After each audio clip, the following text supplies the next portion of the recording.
thing I'm impressed with it is the comb and the brush did a really nice aggressive job on the seed. I think Lee put out one good point in the fact that we do process our own seed. I think the processing of the seed we got out of this machine today would be a real advantage to having a machine like this. Processing would be very simple.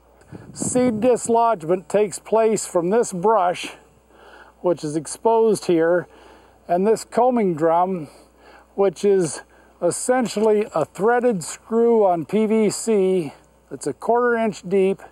And so when that seed stem goes in to the groove, the brush is coming the other direction, makes a pinch point, and dislodges the seed. I kind of like to say a combine's a combine, a stripper's a stripper, and this is a plucker. We don't spend any time separating, but rather just plucking. Now once you get that seed dislodged, then you got to take it from here into a collection chamber. That airflow goes in and goes to the seed chamber, no plugging. Well, I don't think there's any point for me going on. Let's let the machine talk.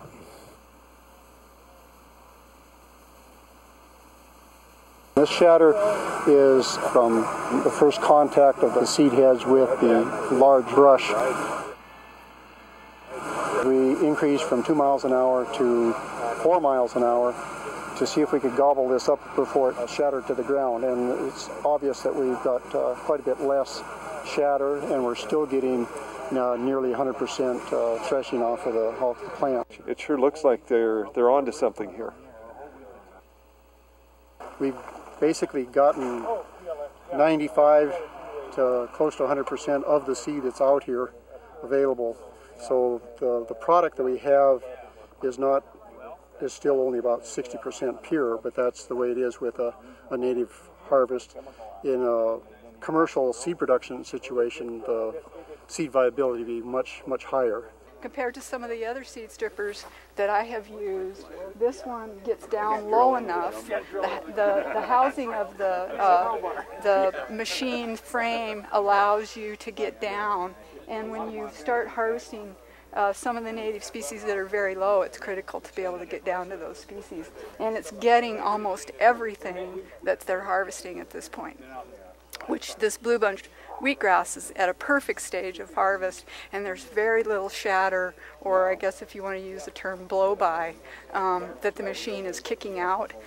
We have problems with some of our species that we have used seed strippers on where we have lost up to 30% or more of a given crop. We're looking now at wildflowers. It could be to mix in with the restoration of native stands of foliage, but it could also be a source of biodiesel from sources that have not yet come into being because they haven't been harvestable.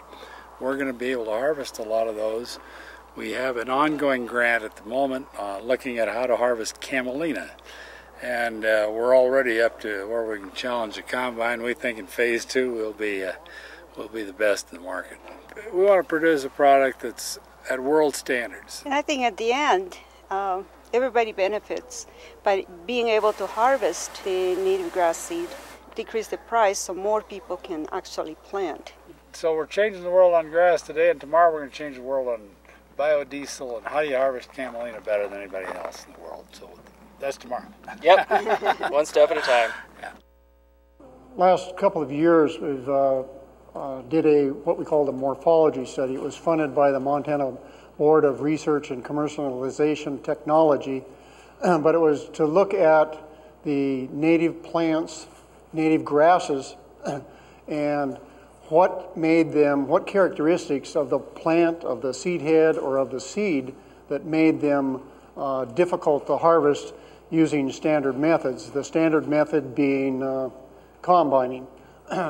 Most of the seed in Montana and Wyoming is either swathed down into a windrow, cured, and then picked up. And we're looking at stripping or plucking it. There is other equipment available. The Woodward flail vac is a single brush that brushes forward, and we'll get into how they differ in later when we start detailing it. And then there's a prairie habitat stripper made out of Canada, which is a little pull type as well as a front mounted, but it too is a frontward motion. And with a frontward motion, there's nothing to hold the plant in place except the plant next to it. So you keep brushing at things and often cases roll right over the top of it. Whereas the Seedster pulls it back in and then has a combing drum to lift it and hold it in place while it gets flailed upon by the brush. So it's much more positive action. I've got a slide or two that will show the comparison of the Seedster with the flail vac. So what makes it difficult to harvest with a combine? And it's usually the appendages, whether it's like needle and thread with a long curly on, hairiness, varying degrees of hairiness, like on Indian rice grass. This is blue grama. It's got not only a fertile floret, but a sterile one. It doesn't, you're not getting any seed there, but you're adding to the bulk and fluffiness.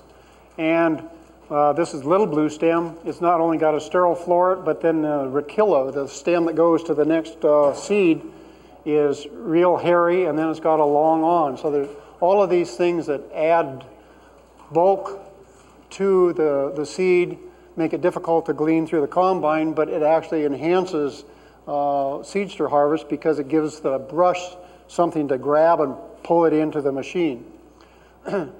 Most combines, the grain combines, have the finger sieves that you open and close, and you open them up quite a ways, and you get a lot of trash going down into your lower sieve.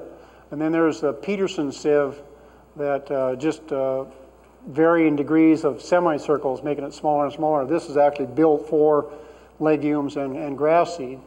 But if you have all sorts of bulk that by the time it gets here and it still has all that type of bulk, it just basically rides over the top of the sieve or rides off in the straw. If anybody's ever tried to combine needle and thread, it is virtually impossible to combine because the combine just makes it mad. It just fluffs it up and it just rides off right off the back of the combine. Also, there's a problem with indeterminacy. Where is this with the Garrison creeping foxtail? It's already flowered here and it's continuing to flower and just starting to flower down the bottom. Thusly, it's mature and shattering here, just right here, and immature down here. Same way with green needlegrass. It's shattering up on top. This is just right. This is immature, and so it gives an opportunity. The Seedster gives it an opportunity to go through a stand, strip off that which is mature, but leave the green materials to continue to mature. Once again, multiple harvests. When you put it down in a windrow, it will continue, some of the green stuff will continue to ripen and mature in the windrow, but some of the greener stuff will shrivel up and have low viability. Whereas with a Seedster, you can go into a site, strip off the mature stuff, and return a week later or so. Also, there's the plants that tend to shatter very readily. There's plants that you have a very small window of opportunity. Bottlebush squirreltail, it has what's called a disarticulating rachis. The rachis is the center stem of the seed head, and it just, when it's ripe, it just breaks all apart, just disintegrates. It's very difficult the timing is very difficult on that. Things like blue bunch wheatgrass, which we harvested some of that this morning. We just happened to get it just right. Another 3 or 4 days, a lot of that would be laying on the ground. Rough fescue, Sandberg bluegrass, and others that have a very short window of opportunity to harvest them. There's a few species that are just notoriously poor forage producers or poor seed producers, but yet the seed is quite valuable, so people are still going to go after it. But if you were to go out on this particular stand of Sandberg bluegrass, swath it down and put it on the ground and then try and pick it up again, you would lose an awful lot of your seed. Just thin stands lend themselves to being harvested with a Seedster because you can go into that, strip off what's there, and get a much higher percentage than you would if you had tried to put it down on the ground and pick it back up. There's also the big, tall, bushy plants that have a lot of biomass, and you want to just get the seed. A lot of times with your, well, like basin wild rye, if you swath it, you leave a 30-inch stubble, but you still have a lot of biomass that you're going to be running through their combine, and you have to slow it down to give your sieves a chance to just sift that seed out of the straw. Things like prairie sandreed also. Ken Borcher, the place where we're going out this afternoon, he's actually interested in harvesting his basin wild rye with a Seedster because he wants to go through there, get the seed, but leave that standing all winter for pheasant habitat and into the spring. So that unfortunately it's still a little bit green out there. Wildland harvest is really where a Seedster will shine because of the maneuverability, the operability, of the variability that you can adjust. You can go out onto a native stand. On the morphology study, basically what we did is look at different parameters. One was plant height. Plant height doesn't really play too much in its harvestability. As I said, with the tall stuff, you might want to just lop or harvest off of the top and leave it. Get down into real short stuff because of the lower combing drum being 6 inches, and we can get down, well, we got down this morning almost to the ground, and but anything from 12 to probably 15 inches, anything that's shorter than that is going to be limited. We're going to have to, if you're going to really get down and get after something, we'll probably have to make sure that there's some kind of skid plates or guide wheels that would keep you from digging into the dirt. You can see we looked at 197 different species. These are native grasses that are commercially produced or collected in the United States. Actually, there was 999 different native species that we looked at, but we narrowed it down to just the 197 that were commercially available. And of those, most of them, 86% of them, have panicles. A panicle is a seed head that's multiple branched. These are multiple branched. This looks like a spike, but you pull those apart and they're multiple branched. They just kind of are pressed. They open up for flowering and then they close back up when they start to set seed. Spikes generally are fairly easy to combine, but there's certain ones that have long awns, like this morning with blue bunch wheatgrass. It has those divergent awns that stick out. Makes it perfect for that brush to grab those and pull it right into the machine. So there's, even though a lot of the wheatgrasses and wild rye are combined, there's several of them, like blue wild rye and blue bunch wheatgrass, Canada wild rye, that are just as easily, or if not more easily, harvested with a Seedster. Point of disarticulation with that, you have a seed is, you have the naked caryopsis, then you have a lemma and a palea. Those are two little bracts that are around the seed. Some of them are fixed to the seed very rigidly, and then down below you have two more bracts called the glooms. Anything that breaks off between the lemma and the glooms usually falls off easier. So anything that disarticulates above the gloom or shatters as a naked caryopsis is considered to be more shatter prone. Then there's those that disarticulate below the glooms, like this is Cytosgramma. It often just won't, it breaks off in clumps. It won't even break off below the gloom. So those tend to hang on the plant and often go to the point where you can direct combine them. But these other ones that have a tendency to shatter, they lend themselves to Seedster harvest. Length of awns, as I keep mentioning, if you've got something sticking out that the brush can grab onto, so the longer the awn, the better it is to harvest it with a Seedster. And if they're curved or twisted or extremely long, that it even adds to our pleasure. Seed size really doesn't play a whole lot of difference in harvestability. The real small ones that are a couple million might leak through some of the cracks in a combine. And if you have really heavy seed, this is mountain brome, and it doesn't have an awn, the initial contact with the brush may shatter more than you want. So the really extremely heavy seed may be out, but real small seed may be out for a combine just because I can't save it all. Seed shape really doesn't play much of a role, whether it's elongated has to be 4 times longer than wide, oval shape. It's these guys, the appendages that make a difference. The hairs on Indian ricegrass, the hairy rachilla on little blue stem, the sterile florets that are attached, and the bristles and the awns on blue grama, and the woolly base on Kentucky bluegrass. Threw that one in. That's not a native, but it's still one that we're concerned about testing on harvesting. So this just shows you that so many more are panicle. And panicle tend to be a little bit more harvestable with the Seedster than the other forms. Pointer disarticulation, those above are more shatter prone, so you're good in that category. There's not too many of them that have really long awns. Seed size and sheep shape, I said, really didn't play much.